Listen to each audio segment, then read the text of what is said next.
오늘 37장 말씀을 읽어가는 날인데요. 이 37장에 주어지는 말씀은 유다의 마지막 왕이었던 시드기야 왕 때에 있었던 사건을 기록해 주고 있습니다.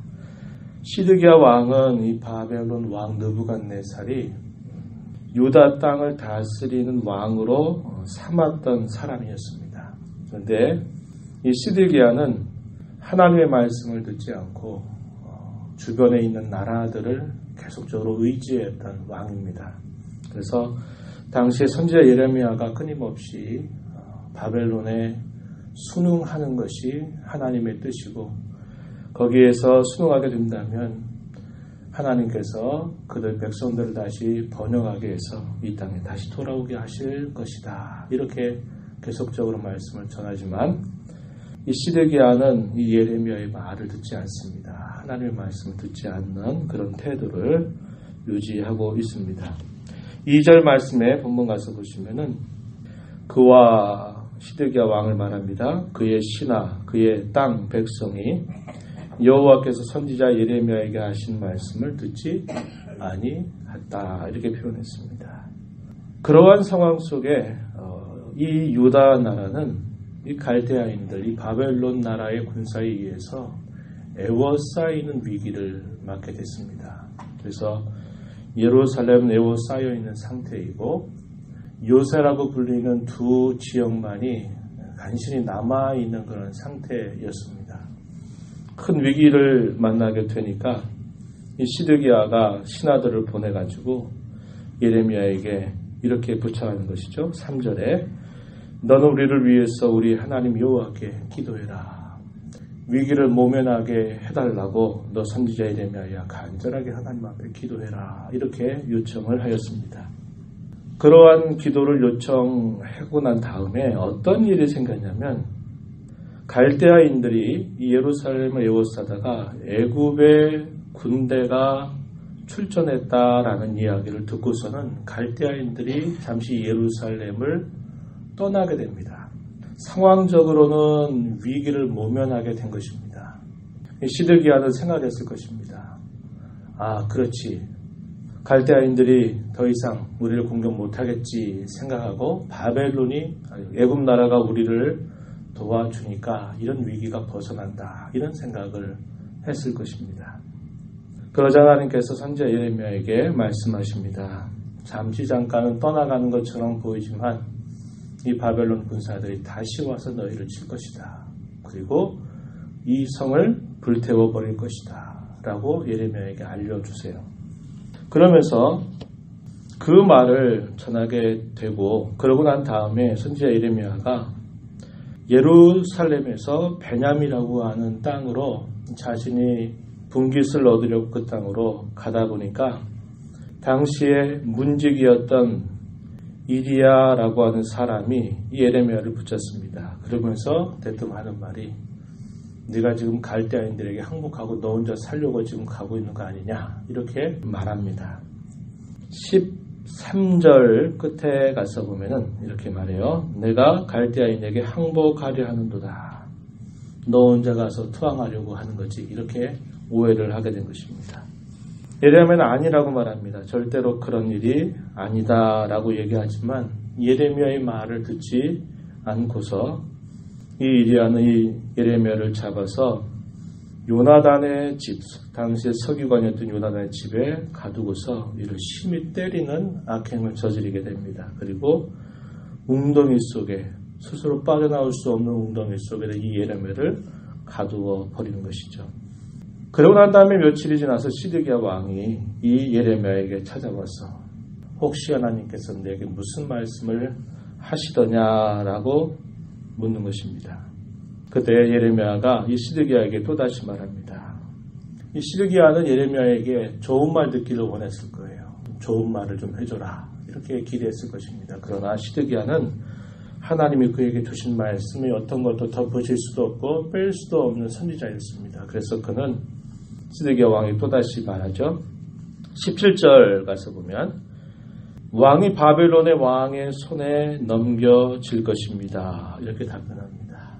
그는 죽을 위기 가운데 있지만 그에게 묻는 시드기야 왕에게 딴소리를 할 수 없었어요. 그가 듣기 좋은 말 했더라면 쉽게 모면할 수도 있지만 그는 그렇게 말할 수 없는 겁니다. 하나님께서 당신이 이 바벨론의 왕의 손에 넘겨질 것이라고 말씀하셨습니다. 또 이렇게 이야기를 하니까 그러면서 이 예레미야가 이 시드기야에게 탄원을 하는 거죠.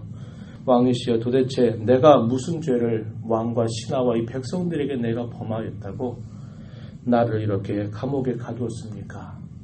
왕 곁에서 수많은 선지자들이 바벨론의 군사들이 우리를 치지 않겠다고 예언했던 그 거짓된 선지자들의 말은 왜 생각지 못합니까? 이렇게 이야기하는 겁니다. 19절에 가서 보세요. 바벨론의 왕이 와서 왕과 이 땅을 치지 아니하리라고 예언한 왕의 선지자들. 수많은 거짓 선지자들입니다. 아첨하는 선지자들이죠. 그런데 실제적으로는 바벨론 나라가 예루살렘을 에워싸 있는 상태를 그들과 경험한 것입니다. 그들의 말이 거짓되고 그들의 말이 다 헛된 말이었다는 것을 왕은 다 지켜보시면서 왜 내 말을 믿지 않고 왜 나를 이렇게 감옥에 가두고 나를 죽이려고 하십니까? 이렇게 왕에게 탄원을 하는 것입니다. 그러자 시드기야가 어떻게 합니까? 읽은 21절 말씀에 보면 그대로 가두어둔 상태에서 매일 떡 한두 박씩 그에게 주어서 그로 하여금 감옥에서 생활하도록 계속 내버려 두는 그런 상황이 펼쳐지게 된 것이에요. 오늘 그것이 오늘 우리가 읽는 이 말씀의 내용인데요. 우리가 여기서 발견할 수 있는 교훈이 뭐냐면 시드기야 왕뿐만 아니라 그 신하와 모든 백성들이 하나님 말씀을 듣지 않았습니다.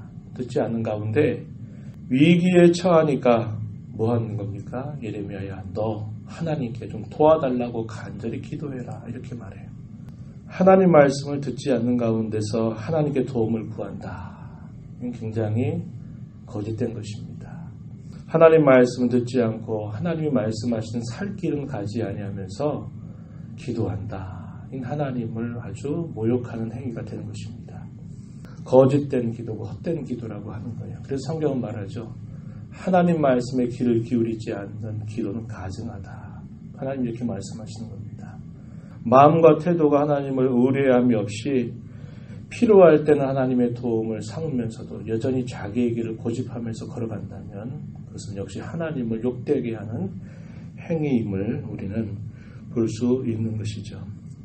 처음에는 상황이 좋아지는 듯 했습니다. 우리가 읽었던 것처럼 바벨론의 군사가 예루살렘에 에워싸 있는 상태에서 애굽의 군대가 출격했다고 하는 말을 듣고 갈대아인들이 잠시 퇴각하는 그런 상황이 벌어지니까 그래 이 생각이 맞는 거지 잘됐다 이렇게 생각했을는지 몰라요. 그러나 그 상황을 더 크게 보다가 결국은 하나님 어떻게 하십니까?